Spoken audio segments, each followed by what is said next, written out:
Back on Tatooine, Rey recounted her encounter with Darth Vader to Obi-Wan, describing what she had seen beneath the broken mask. How, despite everything, she sensed a lingering trace of Anakin still alive inside.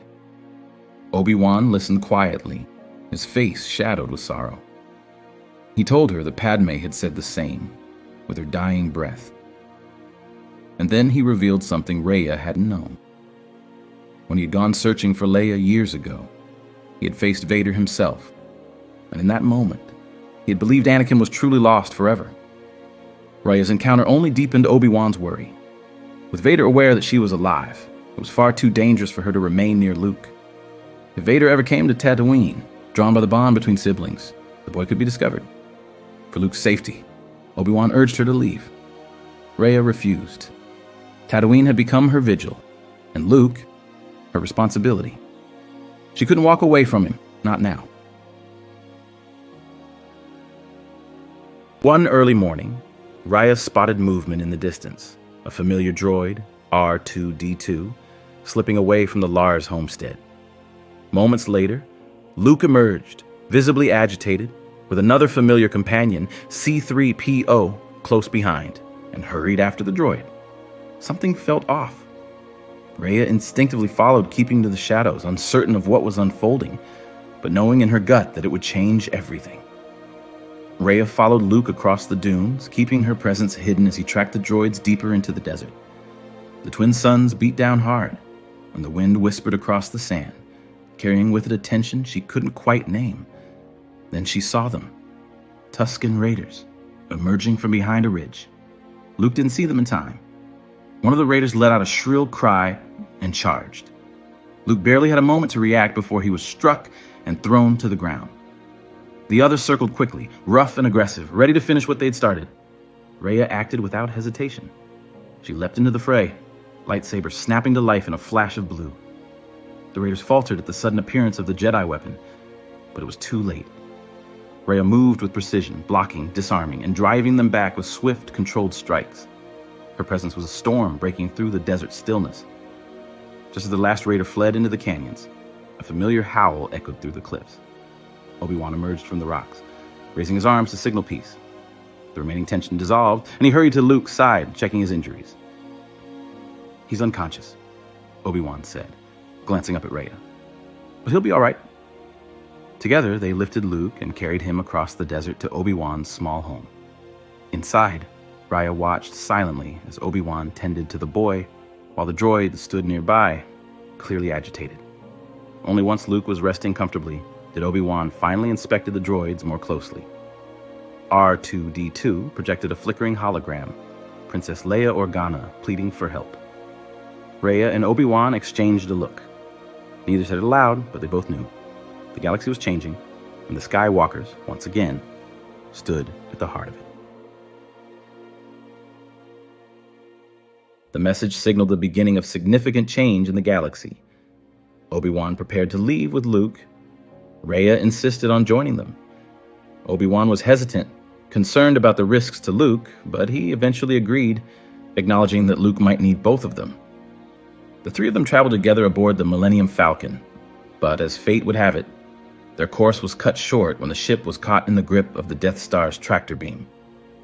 In this timeline, Obi-Wan sensed Leia's presence in the Death Star, so they came up with a plan. Raya, Luke, Han, and Chewie infiltrated the station to disrupt communications and prevent any harm to Leia. Obi-Wan chose to confront Darth Vader one more time. When he allowed himself to be struck down and became one with the Force, Raya felt the loss deeply. After Obi-Wan's death, Raya noticed Luke beginning to step into a leadership role. She continued to stay close and support him. Despite her grief, Raya believed more than ever in Luke's potential and the importance of the rebellion's cause. She understood that the fight ahead would be difficult, but she remained committed to helping bring about a better future. After the Death Star incident, Raya took on a more active role in the rebellion. She stopped hiding and committed herself fully to the cause. Within the rebellion, she became a quiet mentor, especially to Leia. She continued to watch over Luke as well, protecting him. She did not share the entire truth about the Jedi or her past with Luke and Leia. Instead, She introduced them to the Force gradually, focusing on basic principles like patience, courage, and hope. Her goal was to prepare them without overwhelming them. Around the same time, Raya began experiencing stronger and more frequent visions. These visions included possible futures: Vader's redemption, Luke confronting his father, and a final conflict that would decide the galaxy's fate. These insights motivated her to continue preparing for what lay ahead. She understood that she would eventually have to face Vader again. Her hope was that, through Luke and Leia, she might still reach the man Anakin once was. One quiet afternoon, as Raya sat in meditation, the air felt cold. Not from the weather, but from something entirely different. A shimmering blue light appeared before her. It flickered like a flame, but stood tall like a man. It was Obi-Wan Kenobi's Force ghost. "Raya," his voice echoed gently. "Master Yoda is alive. He's on Dagobah. If the boy is to face what's coming, he'll need Yoda." Raya caught her breath as awe flickered in her eyes at the mention of the Jedi Grand Master Yoda, the wisest Jedi to ever live. "Then we must go at once," she said. "Luke should learn from him. From both of us." Without delay, Raya and Luke set course for the swamp-covered world of Dagobah. Their ship landed with a hiss and groan, steam rising as thick fog wrapped around them like a living shroud. The air was thick with the scent of damp earth, ancient trees, and long-buried secrets. And they were met by Yoda, who emerged slowly from the mist, his movements deliberate, his words cryptic. He offered no explanations, only riddles and quiet glances. Days passed as Yoda observed Luke carefully, watching how he trained, how he reacted, how he struggled to quiet his mind. It wasn't until Luke lost patience during a particularly difficult exercise that Yoda finally spoke. Much impatience in him, as there was in his father. Not the calm strength his aunt carries. Yoda hesitated briefly before speaking again. Perhaps his sister, a better learner she will be. Luke froze, startled. "My father? You knew him?" Yoda gave a slow nod, but remained silent. Luke looked between Yoda and Raya. "You said, 'my aunt.' Does that mean—" He turned to her. "Is that true?" Raya met his gaze and nodded. "Yes." Luke frowned, searching her face for more. "What about Leia? Is she—" Raya's voice softened. "Leia is your sister, or your twin sister." Luke looked between them, overwhelmed. "All this time, and no one told me? I was going to tell you when the time was right." "You should have told me," Luke said quietly, the hurt in his voice unmistakable. "I know," she replied, her voice heavy. Though the truth hung between them, training resumed. Raya taught Luke control, discipline, and precision. Yoda challenged him to look inward, to find stillness in the storm. Together they shaped the beginnings of a Jedi. But peace never lasted long. One day, while balancing on one hand in the marsh, Luke froze. Pain flickered across his face. "They're in danger," he whispered. "Friends of yours?" Raya asked, sensing it in the Force. "They're in danger, and my sister's there too. I can't stay." "No," Yoda said, his voice stern. "If you leave now, unready, you are." Obi-Wan's ghost appeared as well. "Luke, you must not go." "It is a trap." Raya stepped forward. "Luke, please stay. They need you, yes, but not like the galaxy will." But Luke was already shaking his head. "I can't let them die." And with that, he took off. Raya stood in the clearing, torn like fabric caught between two winds. Visions danced in her mind. Luke in pain, a shadow with a red saber, loss, darkness. "I can't let him face this alone," she whispered. She followed. By the time she reached Bespin, the clouds had already turned to storm. She landed near the carbon-freezing chamber, her heart pounding like war drums. Inside, Luke was thrown to the ground, disarmed, struggling to rise. She stepped forward silently, igniting her lightsaber. "Enough!" she shouted, her blue blade snapping to life. Vader turned, surprised. You dare stand in my way again?" His voice was ice under pressure. Luke, barely clinging to the platform, his hand gone, looked up at her. "You followed me? You're not alone," she said. Raya and Vader clashed. Vader moved like a machine, relentless, while Raya countered each blow with fire and desperation. Luke barely watched helplessly as his aunt held her own against the monstrous form of Darth Vader. The battle was more about awakening than victory.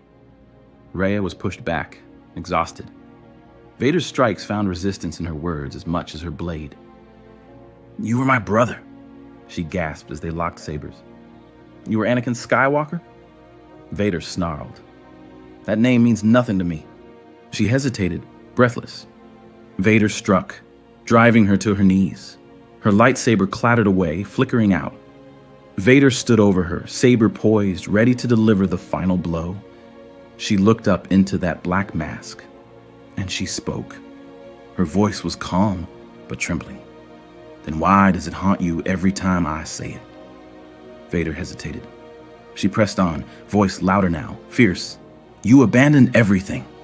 Padmé, me, the Jedi. But do you even know what you lost?" The silence was thick. "You didn't just kill her. You left your children." Vader's blade trembled. "Children? You had twins, Anakin. A boy and a girl." Her eyes flicked to Luke, who was trying to stand, stunned. "He's one of them." Vader staggered back a step. The hum of his saber faltered. "No." "Yes," Raya said. "Padmé died believing there was still good in you, and I raised them in that hope. I watched over them, waiting for you to come back." Vader shook his head slowly, the mechanical breath catching. "The Emperor lied to you, because he knew if you found out, you'd remember who you were." Each word struck him like a hammer. The darkness in him shuddered under the weight of truth. He looked at Luke, really looked. Luke, bloodied and worn, met his gaze with the eyes of a boy who had never known his father. "I am your son," Luke said, quiet but unafraid. And for the first time in years, Vader lowered his saber. The mask was still, but inside it something broke. In this timeline, Palpatine never revealed Luke Skywalker's existence to Vader. He had sensed Vader's hesitation during the confrontation with Raya on Malachor and feared that knowing about his son would weaken him, making him vulnerable to the light and jeopardizing his loyalty to the Sith. Raya had reached for her brother with truth, and for the first time since Mustafar, Anakin Skywalker began to awake beneath the armor. Vader said little, but the storm inside him was clear. For the first time in decades, he felt the truth, raw, unbearable, but real. Palpatine had lied. He had taken everything, Padmé, the children, his life, his future. And now, the Emperor had sent him, like a loyal hound, to deliver his own son into that same ruin. Vader had obeyed out of fear, out of loss. But now he knew the truth, and for that, the Emperor would pay. Elsewhere, as Leia sat tensely in the cockpit of the Millennium Falcon, a strange unease twisted in her gut. The galaxy had thrown so much at her already, but this feeling was different. It wasn't just danger. It was something deeper, something she couldn't yet name. "Lando," she said sharply, her voice steady but urgent. "Turn us around. We're going back. I need to find Luke." Lando raised an eyebrow, surprised by the sudden command, but he obeyed without question. The ship veered toward the floating city, slicing through the thick clouds like a blade. When they landed, Leia hurried through the corridors leading to the carbon freezing chamber. There, standing in a tense triangle, were three figures, Vader, Luke, and Raya, locked in a silent but powerful stare. The weight of the moment pressed down on Leia. Can anyone tell me what's really going on? Raya stepped forward, her voice gentle but unyielding. It's hard to say, but you need to hear it. Vader, he's your father. Luke, he's your twin brother, and I'm your aunt. Raya paused, searching Leia's face, her voice trembling slightly. I didn't want you to find out like this. The revelation struck Leia like a thunderbolt, the pieces of her life and identity suddenly rearranging in ways she had never imagined. Her mind raced, overwhelmed by questions, grief, and a strange flicker of hope. It's too much, Leia whispered, her voice trembling. I don't know how to even begin to understand this. Rhea nodded, stepping closer with quiet strength. None of this is easy, but knowing the truth gives us a chance to heal, to fight, and maybe to save him. Leia looked at her brother, bruised and resolute. She looked at Vader, a man who was both monster and father, and she looked at Rhea, the quiet guardian who had brought them all together. In that heavy silence, Leia made a decision. No matter how impossible the path ahead seemed, she would stand by her family. Together, they would face the darkness. After a long period of silence, Vader's voice broke, low and broken. If the Emperor knows the truth has returned to me, everything falls apart. Their eyes locked. A plan formed, quietly, quickly. Vader would bring Luke, Leia, and Rhea to the Emperor as prisoners. It would be a prize Palpatine couldn't resist. He had wanted the boy, Luke, for long. Leia carried the flame of the rebellion. And Rhea, a Jedi, a Skywalker, a symbol of everything the Sith feared. Together, they were a prize no master would ignore. So they came to the Death Star. Vader marched them through the cold corridors at their side. When they entered the throne room, the Emperor was waiting, seated, calm, almost amused. Palpatine's eyes flicked over them with a predatory smile. "Ah, Lord Vader," he said smoothly. "At last you deliver what I have long awaited. The boy and the traitor." His gaze lingered on Rhea for just a beat too long. "How dutiful of you." Vader said nothing. He bowed slightly, just enough to maintain the illusion. But Palpatine's smile deepened. "Do you think I do not feel it? The shift in you?" His voice sharpened. "You bring me children and rebellion wrapped in silence. I smell the betrayal beneath your mask." The throne room felt cold with gathering power. "Did you think I wouldn't see?" With a twisted laugh, Palpatine rose, lightning already sparking at his fingertips. "Then let us see how deep your doubt truly runs."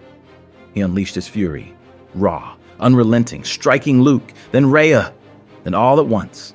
The Force itself screamed as the chamber lit with pain and rage. But Anakin didn't kneel. He didn't hesitate. He fought as a father, a brother, a Jedi. His movements were slower than they once were, his strength dulled by time and suffering, but his purpose burned brighter than ever. When Palpatine turned his full wrath on Luke, lightning pouring from his hands and twisting the boy in agony, something broke free inside the broken man in black. Anakin Skywalker rose. With a cry of defiance, he seized the Emperor, lifted him with trembling strength, and hurled him into the reactor shaft. Palpatine's shriek echoed through the core of the Death Star, and he was gone. But the cost was everything. Anakin collapsed, his systems failing, breath rattling behind the cracked mask. Rhea caught him as he fell. Luke and Leia knelt beside them, reaching for the man who had once been lost to them. In those final moments, Anakin looked into the faces of his children with his own eyes and saw Padmé. He turned to Rhea, and something softer passed between them, the memory of who he had been, and the peace of finally returning to it. The darkness lifted. The war inside him was over. He died not as Darth Vader, but as Anakin Skywalker, redeemed by love, surrounded by family.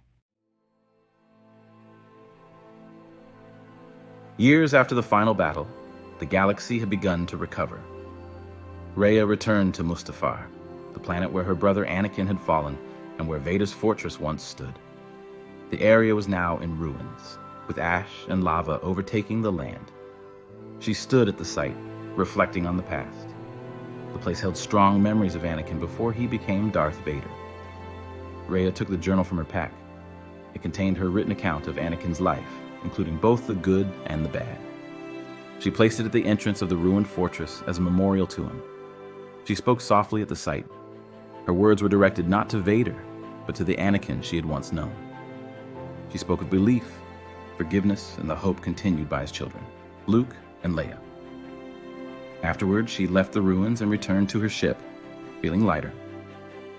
Rhea understood that Anakin's story included both tragedy and redemption. Through his children, the galaxy now had a chance to move forward.